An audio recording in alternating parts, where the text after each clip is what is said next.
Great. Well, thank you so much, and good morning to everyone. I do want to thank Prairie Organic Grain for having me today. It's my pleasure. As already noted, I'm the senior correspondent for FoodNavigator-USA, which is a free online publication that comes out daily and covers the food and beverage industries. I'm also the host of Food Navigator USA's Soup to Nuts podcast, which airs on Fridays and covers emerging trends, marketing strategies, and regulatory pressures. And in the past few years, we have focused a lot on the growth of plant proteins. And so today I'm going to zoom through a bunch of information at a very high level. And you can see on slide 2 sort of a quick overview of what we're going to hit. But before we really dig in, I want to make sure that we're all on the same page about what plant-based proteins are and how they compare to animal proteins, as this plays a pretty big part in marketing. I think it's safe to say that most people now know that plants have some protein in them. People can list quinoa and peanut butter and legumes as protein-packed plants, but there is still some confusion about whether plants offer so-called complete proteins or contain all the essential amino acids that the body needs. So just to clear that up without really going into the science weeds, there are vegan complete proteins such as pumpkin seeds and hemp seeds and chia seeds. And even when some plants are lacking an essential amino acid, chances are pretty high that people can get it from another source, which is why you'll see blending of different plant proteins in products. Now, obviously, some plants pack more of a protein punch than others, which is important if you want to make those high protein claims per serving. And I listed a few examples here, but before we take a closer look at the marketing power of those, I want to look at why we should even care. So in other words, what's the business case for all this fuss with plant protein? In the U.S., sales of plant-based proteins and beverages are undeniably up. But just how far up depends on who you're asking. So according to data from SPINS, U.S. retail sales of plant-based foods and beverages grew 3.4% to $4.9 billion in the year leading up to June 2016. More recent data from Nielsen compiled for the Plant-Based Food Association and the Good Food Institute pegged U.S. retail sales of plant-based foods and beverages up 8.1% to $3.1 billion in the year ending August 2017. So the difference between these figures come from what each group includes in their definition and where they get their data. So for example, Nielsen does not include non-dairy creamers, and SPINS does. Likewise, Nielsen does not include data from the natural channel, which is a really heavy distributor of many plant-based products and plant proteins. So with that in mind, let's take a quick look first at the Nielsen data. Because it's newer, Nielsen saw an increase in first-wave plant-based protein staples such as tofu and tempeh, but a slightly higher increase in meat alternatives and milk alternatives, and then a really big jump in other dairy alternatives, so cheese and frozen dessert, dips, and dressings. And I think that really shows that there's demand here and room for innovation and white space development. And so even though the SPINS data is older, it shouldn't be dismissed because, as I mentioned, it includes the natural channel where sales of plant-based foods are growing the fastest at 10.7% to about $207 million in the year ending in June 2016. This is followed by the specialty channel, which was up 7.5% to $90 million, and the multi-outlet conventional channel at 3.4% to $4.6 billion. Now, obviously, plant-based is not the same as plant protein, but as these alternatives to animal products can be a pretty good stand-in for where the market's headed and can give you a good sense there. But to take a closer look at the specific demand for plant protein, a recent Nielsen survey looking at protein demands in the U.S. and Canada show that 19% of Americans and 20% of Canadians choose plant-based protein sources such as legumes, nuts, and seeds regularly. Now, this is really low compared to the 78% of Americans and 82% of Canadians who said that meat is their primary source of protein, followed by eggs and dairy. But guys, there's still hope for plant proteins. So the survey's findings did suggest that there's a subtle shift occurring, with 22% of Americans and 15% of Canadians saying that they plan to eat less meat, and 15% of Americans and 20% of Canadians saying they plan to eat more legumes, nuts, and seeds in the coming year. So who are all these people that are opting for plant-based proteins? Well, according to a survey conducted by Light Life, which makes plant-based products such as Smart Jerky and Smart Dogs, millennials are the big consumer of plant proteins.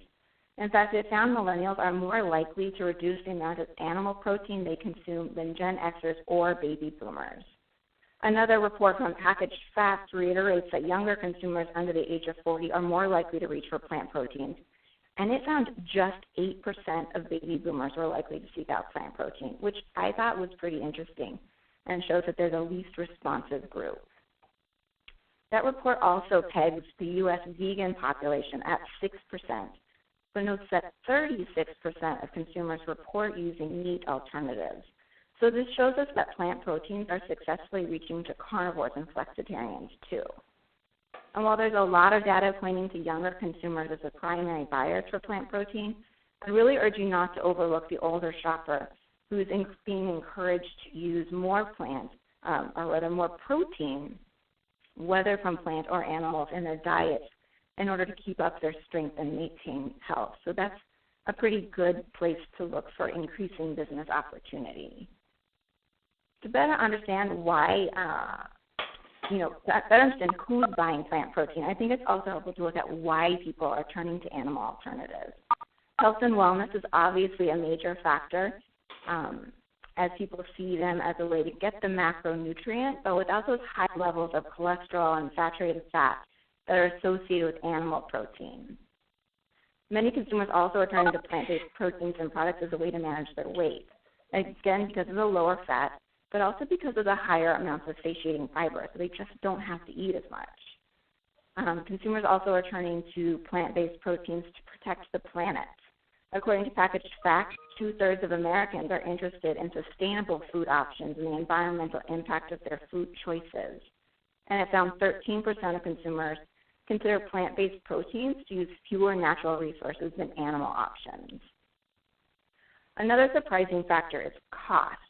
And this really comes into play with younger shoppers. And so while it might not be as admirable, it's something to really keep in mind because Packaged Facts found a whopping 47% of consumers younger than 39 years somewhat or strongly agree that the lower cost of vegetarian protein is a factor in their use for it.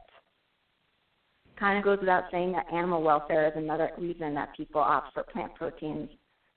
But also the sheer amount of plant protein options that are available now is driving increased interest. Nielsen found that the proliferation of products from plant-based proteins, especially in the meat alternative category, are really pushing people to turn away from meat. In fact, it found 14% of Americans strongly or somewhat agree that there's no need to eat animal meat in today's day and age. So as we think about protein, it's good to look at the platform. How do consumers want their protein? And one of the great things about plant-based options is it's really versatile and can go across different categories and platforms. Among the categories right now with the most potential for plant protein is frozen desserts. So if you think about all those high-protein ice creams that are crowding the shelves, like Halo Top, which is packed with pea protein and just flying out the grocery store door. Savory plant proteins, or rather savory plant-based protein snacks, also are set to grow at about a 2% compound annual growth rate, according to Euromonitor. And this could be getting a boost in part from consumers' fascination with meat snacks. So, for example, Light Life recently launched a plant-based jerky so that vegetarians and vegans aren't left out of this crazy jerky phenomenon that we're seeing right now. Manufacturers are also raising to meet demand by launching more high-protein snacks, which can be tracked in a 13% increase in protein claims from 2013 to 2014, according to data from Innova Marketing Insights. More recent data from Nielsen for the year ending in July 2017 breaks down these into subcategories and shows a 6.2% increase in plant-based high-protein salty snacks and a 2.3% increase in cookies and crackers. Now, Innova Marketing Insight data also shows that protein claims for bakery items increased 37% in 2014. So that indicates some significant potential there. So going from bakery, looking at breakfast, cereal is another big category. Innova found cereal passed sports nutrition by almost double as the top market category for product launches making protein claims in 2013 to 2014. And again, Nielsen data in the back half of 2016 and the first part of 2017 show that this is an ongoing trend with a 2.7% increase in cereal and granola with high levels of plant-based protein. Building on that, there's also a lot of potential for meat substitutes in the U.S. Euromonitor values this market at about $700 million in 2016 and predicts it will continue to grow at an annual compound growth rate of 5% through 2021. Nielsen also supports the increased demand for plant-based meat alternatives, but it specifically singled out its potential in prepared food. It found sales of prepared food containing tofu, for example, grew 2% and drove $91 million in sales last year. I want to dig deeper now into some of the sources. We obviously can't get to them all, but I'm going to hit some of these big ones. And the first is soy, which in many ways holds the top spot when it comes to plant proteins, as illustrated through the significant product development that's really fueling fast market growth. Data from Innova shows that soy, both conventional and organic, accounted for 12% of all food and beverages with protein claims launched in 2014, and 58% of all new products with vegetable-specific proteins launched in 2014. So while these figures are impressive, they're actually down 5 percentage points from the previous year, which sort of reveals the ingredient's vulnerability. Now, some of this vulnerability is due to consumer concern with GMO crops and the perception that soy in the U.S. is always genetically modified, which we know isn't true. Other consumers are turning their back on soy for fear that it's an endocrine disruptor. But perhaps the most concerning worry for soy right now is that FDA recently announced that it's reconsidering the ingredient's qualified health claim for heart health. So you'll recall that was just approved and would have been a huge marketing boon for soy products. Despite these negatives, there's still a lot of potential for soy, and especially organic soy. According to research from Markets and Markets, the organic soy protein is projected to reach 500.5 million by 2021, with a compound annual growth rate of 17.3% from 2016 through 21. As far as production, there was a 31% increase in acres of organic soybeans in the U.S. in 2016. So obviously some growth there, but like with all other organic ingredients, demand is really outstripping supply. So still plenty of room for growth and development. Another heavy hitter is rice. Now, even though this one might not be as trendy or as new as some of the other sources, the organic rice protein market is expected to reach $154.4 million in 2024, according to a report from Grand View Research. Much of this growth is attributed to the ongoing shift towards non-GMO options, as well as rice's status as a hypoallergenic ingredient.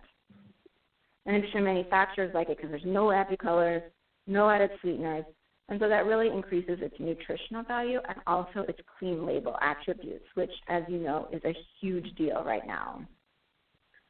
A closer look shows that organic rice protein isolates in particular will see compound annual growth rates of more than 18% from 2016 through 2023, according to that Grand View Research report that I mentioned. It explains there's significant opportunity for organic rice in sports and energy nutrition applications, which it predicts will grow at a compound annual growth rate of more than 16% in terms of volume through 2024. Also regionally, there's a lot of potential for organic rice in North America because players are really focused on increasing applications, and there's a consumer preference for these natural food ingredients. Latin America is another hot area for organic rice protein, where demand is valued at $1.5 million in 2015. And the government there's push to use more organic foods is also going to help boost demand in Latin America going forward. All right, so pea protein. In many ways right now, this is the darling of the industry, and we see this in the 361% increase in new product launches from 2014 compared to 2013, according to Innova. As of 2014, it also accounted for 10% of all product launches with vegetable proteins. Zeroing in just on organic pea protein, North American sales were about $9.18 million in 2016 and are projected to grow at a compound annual growth rate of more than 12% to reach $18.4 million by 2022, according to data from TechSci Research. And it projects the nutritional supplements will continue to be the largest application for organic pea protein, but snacks and bakery products also are significant, as are meat analogs. So beverages in pea protein still is a relatively small portion, and I think that part of that is due to pea's solubility. It isn't as soluble as whey or soy, especially in acidic beverages with low pH, so think juices. And also, if we're honest, the flavor of pea can be a bit tricky to mask.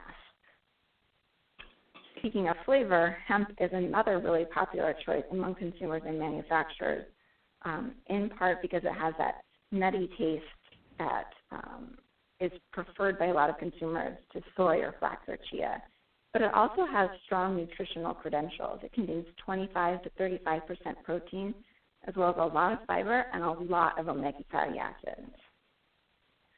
While hemp has a lot going on for it, it's got really low household penetration at about 1%.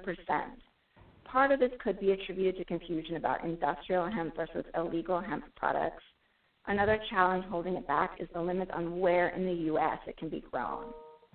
Despite these challenges, sales of hemp foods in 2015 were about $91 million, which accounts for 16% of all hemp-based products, according to the Hemp Industries Association.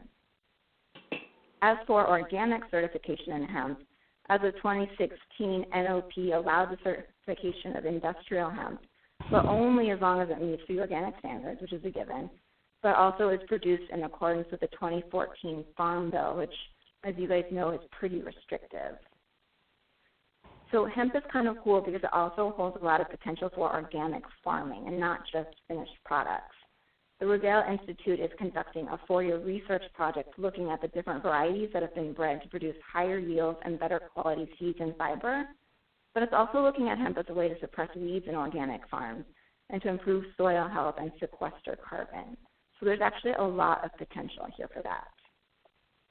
The next two slides take a closer look at duckweed and mushroom protein, which are really cool alternative proteins that are gaining traction. I'm not going to go into them for time reasons, but there is some basic information there, and there's definitely something that everyone should keep an eye on for competitive reasons. Speaking of the competition, plant-based proteins are obviously gaining traction, but there is a lot of pressure from animals, insects, and now even science labs. So looking first at animal protein, we obviously already talked about how the Nielsen data shows that animal meat is the primary source for protein for 78% of Americans. In addition, that market research group found that 29% of Americans consider fish and seafood a top protein source, and 19% of Americans want to add more of it to their diet.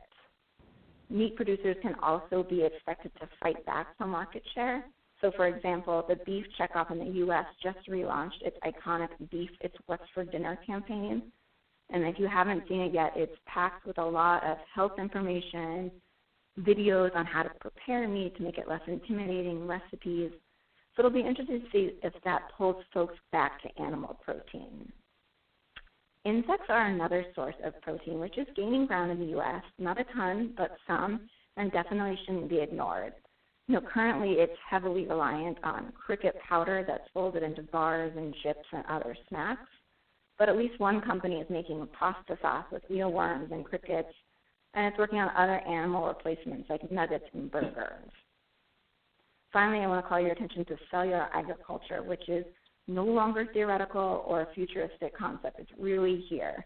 So companies like Memphis Meat are making packaged products made with meat grown in the lab, and early reviews are actually really positive. One thing to watch, though, is whether or not this will appeal to vegetarians and vegans, who are obviously a big base for plant-based protein markets. So I knew we sort of through all that and barely scratched the surface, but I encourage you guys to poke around FoodNavigator-USA for more information on plant proteins and other industry news. and I will try my best to answer any questions that you might have. Thanks.